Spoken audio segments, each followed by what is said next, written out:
2,20,000 ఎకరాలకు ఈ జిల్లాను నీళ్లు ఇవ్వగలిగితే నా జన్మ సార్థకమైనట్టు అవుతుంది. అది కూడా మొదటి విడతలు ఫేజ్ 1 అక్కడి నుంచి ఫేజ్ 2కు తీసుకెళ్తాం. ఈ ఉత్తరాంధ్ర సుజల స్రవంతి వంశధార వరకు వెళ్తుంది. వంశధార గోదావరి, కృష్ణ, పెన్నా నదుల అనుసంధానం చేసి ఈ రాష్ట్రంలో కరువు లేకుండా చేయాలనేది ఎన్డీఏ అభిష్టం అని చెప్పి కూడా నేను మీకు తెలియజేస్తున్నా. ఇక్కడే షుగర్ ఫ్యాక్టరీ విషయం కూడా చెప్పారు. వాళ్ళకు కూడా హామీ ఇస్తున్నాం. 3 షుగర్ ఫ్యాక్టరీలు ఉన్నాయి. ఆ 3 షుగర్ ఫ్యాక్టరీలు కూడా పడకేసే పరిస్థితికి వచ్చింది. ఆ అసమర్థ ప్రభుత్వం ఏమాత్రం ఆలోచించలేదు. దీనివల్ల కూడా ఇబ్బందులు ఉన్నాయి.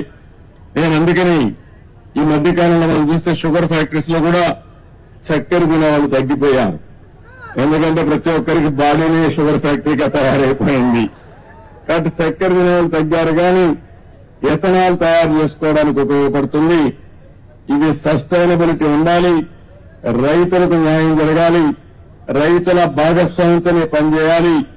అందుకని ఇక్కడే పార్లమెంట్ మెంబర్ రమేష్ ని, అదే మరి అనిత గారిని ఇద్దరిని చెప్తున్నా, ఇక్కడే ఎమ్మెల్యేస్ కూర్చొని వర్కౌట్ చేయండి. రైతులకు న్యాయం చేయడం ఎన్డీఏ ప్రభుత్వం యొక్క మొదటి కర్తవ్యం. అది చేస్తాం. అదే సమయంలో ప్రతి ఒక్కసారి మీరు మా షుగర్ ఫ్యాక్టరీ పోయింది, రైతులు అన్యాయం చేయాం, ఉద్యోగస్తుల జీతాల్లో చెప్పే పరిస్థితి లేకుండా శాశ్వతంగా ఈ సమస్యకు పరిష్కారం చేయాలనుకుంటున్నాం.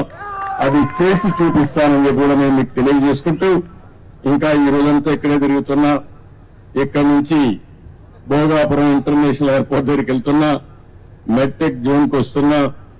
ఈ జిల్లాలో మొట్టమొదటిసారిగా నా పర్యటన మీరు చూస్తే పోలవరం అయింది, ఆ తర్వాత అమరావతి అయింది, నాకు ఓట్లేసిన కుప్పం కాన్స్టిట్యున్సీ పోయాను. ఆ తర్వాత ఢిల్లీకి పోయి మన రాష్ట్రంలో మొత్తం దివాలా తీశాం. అసలు డబ్బులు లేని పరిస్థితి. ఆ డబ్బులు లేని పరిస్థితి నుంచి ఏ విధంగా అధిగమించాలో ప్రధానమంత్రి గారిని అందరినీ కలిశాను. వారికి కూడా చెప్పాను, నేను కష్టపడతా, మళ్ళా సంపద సృష్టిస్తా, ఆదాయాన్ని పెంచుతా, పేదవాళ్లకు పంచుతాను. ఎక్కడా నాకు అనుమానం లేదు.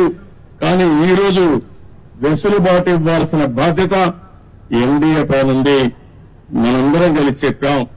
ప్రజలు మన యొక్క ఆలోచనని ప్రభావితమై బ్రహ్మాండమైన విజయం, దేశంలో ఎక్కడా ఇవ్వని విజయాన్ని ఎన్డీఏకి ఆంధ్రప్రదేశ్ గా ప్రజలు ఇచ్చారు. ఇది ఒక చరిత్ర, ఒక హిస్టారికల్ ఎలక్షన్. ఒక నియోజకవర్గంలో 95,000 ఓట్లు ఒక ఎమ్మెల్యేకి, ఎంపీ కాదు. 95,000, 94,000, 90,000 ఈ విధంగా ఊర్లో ఉండే వాళ్ళందరూ ఏకపక్షంగా ఓట్లేశారు, గెలిపించారు. కానీ మీ రుణం తీర్చుకోవడం మా బాధ్యత. Please like and subscribe eagle Andhra.